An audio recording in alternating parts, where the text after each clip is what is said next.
So, welcome to module 29. In this module, we will discuss some special absolutely continuous distributions. So, before that, before discussing the main distributions, let me describe the general setup. So, suppose x is a absolutely continuous random variable, and suppose its support is fx, sx, its distribution function is capital Fx, and its PDF is small fx. Then we know that mean, provided it exists, is given by minus infinity to infinity x fxx dx. We also know that the variance is given by minus infinity to infinity x minus mu whole square fxx dx. In general, if you have any function h, then expected value of hx is nothing but minus infinity to infinity hx fxx dx, provided this integral is finite. So, mgf is given by mxt, which is expected value of e to power tx, which is minus infinity to infinity e dx fxx dx at all the points t where it exists, where mxt exists. Now, the first distribution in the list of absolutely continuous distributions which we are going to study is called the uniform distribution or rectangular distribution. So, let alpha and beta be real numbers, and suppose these real numbers are such that alpha is less than beta. An absolutely continuous random variable x is said to have uniform distribution over the interval alpha beta if its PDF is constant in the interval alpha to beta. So, if it is constant, the value of that constant has to be 1 upon beta minus alpha, because minus infinity to infinity fxx dx has to be 1. Now, if one looks at the plot of the PDF, so this is x, this is fxx. So, PDF is constant, so this is 1 upon beta minus alpha. So, this is alpha beta. So, that is how the PDF looks like. Now, one thing is clear from here, that if I look at alpha plus beta by 2 over here, then the PDF on the left hand side of alpha plus beta by 2 is the mirror image of the PDF on the right side of alpha plus beta by 2. That is clear geometrically also. Otherwise, also you can see fx of alpha plus beta by 2 minus x is same as fx of alpha plus beta by 2 plus x, which is same as constant 1 upon beta minus alpha, provided alpha plus beta by 2 minus x is between alpha to beta. Now, if you see this, this reduces to this condition. Similarly, alpha plus beta by 2 plus x lying between alpha to beta, then in that case this is 1 upon beta minus alpha, and this also reduces to this. So, from here we observe that the distribution of x is symmetric about the point alpha plus beta by 2. So, thus the distribution of x is symmetric about alpha plus beta by 2, or in other words x minus alpha plus beta by 2 has the same distribution as alpha plus beta by 2 minus x. So, this also suggests that if mean exists, then mean would be alpha plus beta by 2. Not only that, median is also alpha plus beta by 2. So, let us try to see the mth movement. So, for m is equal to 1 to so on, expected value of x to power m would be nothing but minus infinity to infinity x to power m fxx dx. But this PDF is positive only in the range alpha to beta, and value of this PDF is 1 upon beta minus alpha.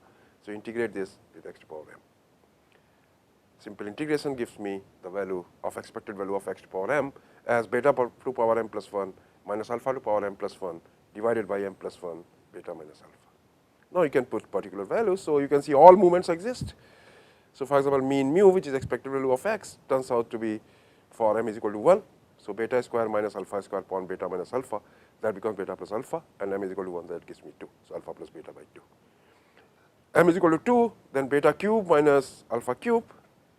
So, expected value of x square is same as beta cube minus alpha cube divided by 3 beta minus alpha. Now, beta cube minus alpha cube can be written as beta minus alpha, which cancels with this beta minus alpha. So, beta square plus alpha beta plus alpha square by 3. So, that is what expected value of x square becomes. This is this, which turns out to be this. So, if I have looked at the variance of x, which is sigma square, which is expected value of x square minus expected value of x whole square, which is basically beta square plus beta alpha plus alpha square by 3 minus alpha plus beta by 2 whole square. So this possibly you can keep inside the bracket. So if you simplify this, this turns out to be beta minus alpha whole square by 12. Now try to look at what is the MGF of x. Mxt is expected to be e to the power tx. So integrate e to the power tx with PDF. PDF is constant 1 upon beta minus alpha in alpha to beta. So this turns out to be s. So clearly t is equal to 0. We know that MGF is always 1. So this is 1 if t is equal to 0. If t is not equal to 0, then you can integrate this e to the power t beta minus e to the power t alpha divided by t times beta minus alpha. So this turns out to be the MGF of uniform alpha beta. If one wants, one can calculate the moments through moment generating function also. But finding moments directly through integral is much easier in this case. Let us try to see distribution function of x, which is uniform alpha beta. So fxx is same as minus infinity to x fxt dt. Now note that my fxt is 1 upon beta minus alpha if t is between alpha to beta and 0 otherwise.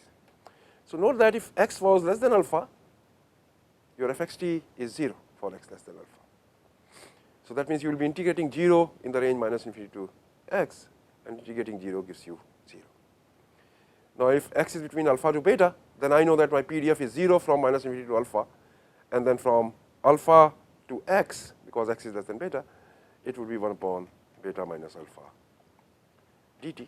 So which turns out to be x minus alpha divided by beta minus alpha. Suddenly if x is greater than or equal to beta, that means you are integrating the PDF over the whole support, and this would be 1. So this is how the distribution of x, which is uniform alpha beta, turns out to be. So for example, if x is uniform 0, 1, then its distribution function has the following form. This is 0 if x less than 0, x if x is greater than or equal to 0, less than 1, and 1 if x greater than or equal to 1. So distribution function of uniform 0, 1 is very simple.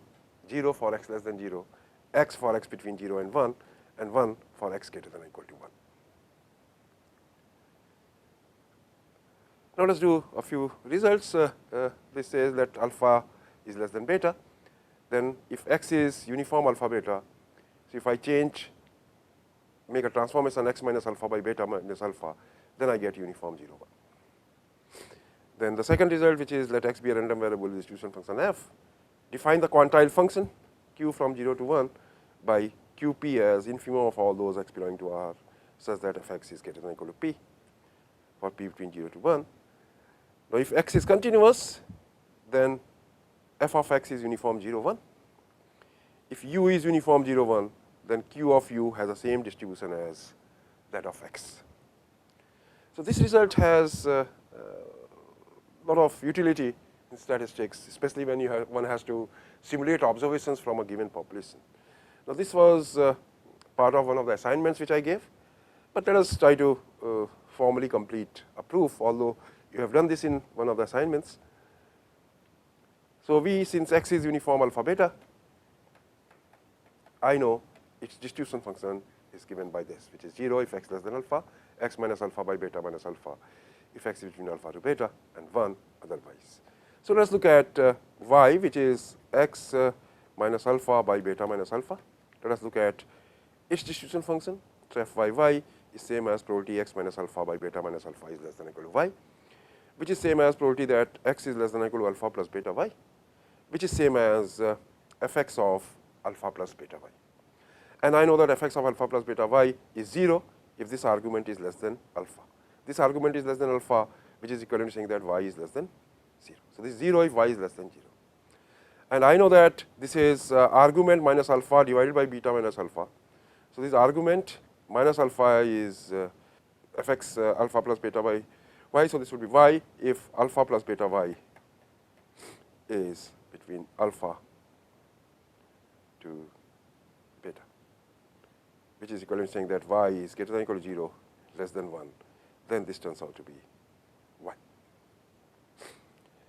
Now, when it is greater than or equal to 1, then this turns out to be